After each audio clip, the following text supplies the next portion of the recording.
अंधेरे से उजाले तक संघर्ष, हिम्मत और जीत की कहानी। रात के 1:30 बजे का समय था। बारिश हो रही थी। सड़कें सुनसान थीं। अर्जुन, एक 22 साल का नौजवान, भाग रहा था पूरी ताकत से। उसके कपड़े फटे हुए थे, पैरों में छाले पड़ चुके थे, सांसें तेज हो रही थीं। लेकिन वह रुक नहीं सकता था। अगर वो रुका तो उसका सपना मर जाएगा। 5 साल पहले, जब जिंदगी ने सबसे बड़ा झटका दिया। अर्जुन एक मध्यम वर्गीय परिवार से था। उसके पापा एक छोटी सी दुकान चलाते थे। लेकिन फिर एक दिन सब कुछ खत्म हो गया। दुकान में आग लग गई। पापा को हार्ट अटैक आ गया। घर पर एक पैसा नहीं बचा। अर्जुन की पूरी दुनिया अंधेरे में डूब गई। रिश्तेदारों ने साथ छोड़ दिया। दोस्तों ने भी दूरियां बना लीं। लोगों ने कहा, तेरी जिंदगी अब खत्म हो गई। अर्जुन ने खुद से वादा किया, मैं हार नहीं मानूंगा। उसने दिन में छोटी मोटी नौकरी की और रात में पढ़ाई की। लेकिन संघर्ष आसान नहीं था।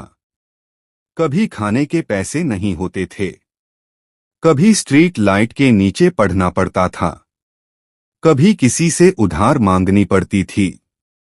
लेकिन अर्जुन का सपना बड़ा था। वह यूपीएससी पास करना चाहता था। अर्जुन की मेहनत रंग लाने लगी। पहली बार उसने यूपीएससी प्रीलिम्स पास किया।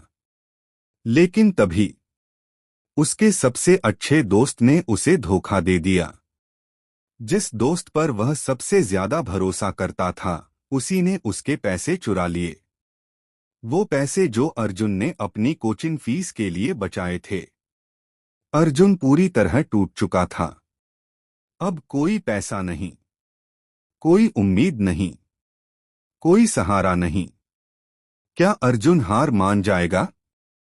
उसने रात को खुद से सवाल किया, क्या मेरी मेहनत बेकार चली गई? क्या वाकई में दुनिया सही कह रही थी, मैं हार जाऊंगा?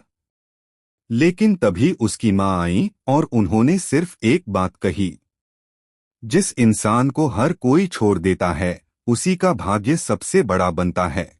अर्जुन की आंखों में फिर से चिंगारी जल उठी। अर्जुन की सबसे बड़ी दौड़, जिंदगी का टर्निंग पॉइंट। उसने ठान लिया, अब कोई भी बाधा उसे रोक नहीं सकती। दिन में मेहनत, रात में पढ़ाई। कोई मोबाइल नहीं, कोई सोशल मीडिया नहीं, बस एक ही फोकस। हर दिन खुद को याद दिलाना, मुझे खुद को साबित करना है। 3 साल बाद अर्जुन यूपीएससी इंटरव्यू के लिए सिलेक्ट हुआ। लेकिन इंटरव्यू सेंटर शहर के दूसरे कोने में था। और उसी दिन पूरा शहर बंद था। कोई गाड़ियां नहीं चल रही थीं। रास्ते सुनसान थे। अगर मैं नहीं पहुंचा तो मेरा सपना खत्म। अर्जुन ने बिना सोचे भागना शुरू कर दिया। बारिश हो रही थी, पैरों में दर्द था, लेकिन वह रुका नहीं। 3 घंटे तक लगातार दौड़ने के बाद वह इंटरव्यू सेंटर पर पहुंचा। और आज अर्जुन देश का एक आईएएस ऑफिसर बन चुका था, जिसे लोगों ने कहा था कि तेरी जिंदगी खत्म हो गई। आज वही लोग उसके साथ फोटो खिंचवा रहे थे। सीख, कभी हार मत मानो। अगर तुम गिरते हो तो उठना भी तुम्हें ही पड़ेगा। अगर दुनिया छोड़ दे तो खुद को संभालो। अगर सपने बड़े हैं तो तकलीफें भी बड़ी होंगी, लेकिन जीत पक्की होगी।